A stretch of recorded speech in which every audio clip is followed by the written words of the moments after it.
Hi hello. ഇന്നുണ്ടല്ലോ അമ്മ ഭയങ്കര കുശുമ്പിലാന്ന്. സംഭവം എന്താണെന്നറിയാം?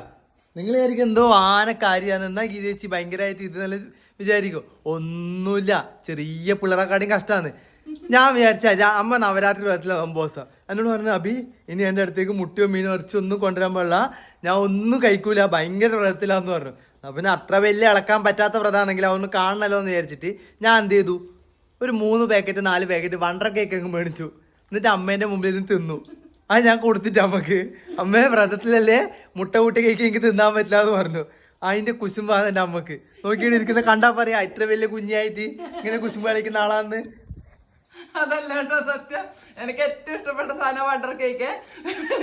അത് പിന്നെ ഇവ പറഞ്ഞു ഞാൻ തിന്നു ഇന്നെ നോക്കാൻ വേണ്ടിട്ട് അത് മേടിച്ചിട്ടാ. പക്ഷെ ഞാൻ എന്റെ 2 കൈമിൽ, ഒരു കൈമിൽ വ്രതം ഒരു കൈമിൽ വണ്ടർ കേക്ക് വെച്ച് നോക്കിയേ. പക്ഷെ വ്രതത്തിന്റെ തട്ടാതെ പൊന്തി നിൽക്കുന്ന എന്താ ചെയ്യണ്ടേ.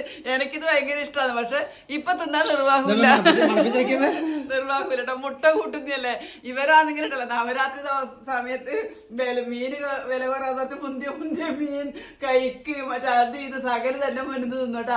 എനക്ക് ആർത്തിയൊന്നുമില്ല, വലിയ എനക്ക് എന്നെ വ്രതം തന്നെ മുഖ്യ. എന്നാലും ഇവൻ ഈ ചെയ്ത് ചെയ്യേണ്ടത് 2 ദിവസം കൊണ്ട്. എന്റെ അമ്മക്ക് ആർത്തിയൊന്നുമില്ല, ആക്രാന്ത ഇല്ലോട്ടാ. അമ്മ ഈ വ്രതം എന്ന് പറയുന്നത് എനിക്ക് അമ്മേനെ സംശയമുണ്ട്. പൊരിക്കുന്ന മീനിന്റെ എണ്ണോ കിട്ടുന്ന മീനിന്റെ എണ്ണോ കറക്റ്റ് അല്ല. പിന്നെ നോക്കാൻ വേണ്ടിട്ടാണ് ഞാൻ അമ്മ പൊളിക്കില്ല. ആ ഒരു കാര്യത്തിൽ മാത്രം ഞാൻ 2 വിട വ്യതിചരിക്കൂലട്ടാ. വ്രതം എന്റെ ഏറ്റവും വലിയ ഇതാണ്. ഇനി ഇവരെന്തെല്ലാം മലക്കം പറഞ്ഞാലും വ്രതം ഞാൻ വിശ്വാമിത്രന്റെ അവസരം മേനക വന്ന പോലെ ഇതും കൊണ്ട് വന്നിട്ട് ഞാൻ ഇളകോ വെച്ചെടുക്കും. ലേശൊരു പരിഭവം ഉണ്ടായി. എന്നാലും ഞാനൊരു സെക്കൻഡ് പോലും ഇറങ്ങൂല.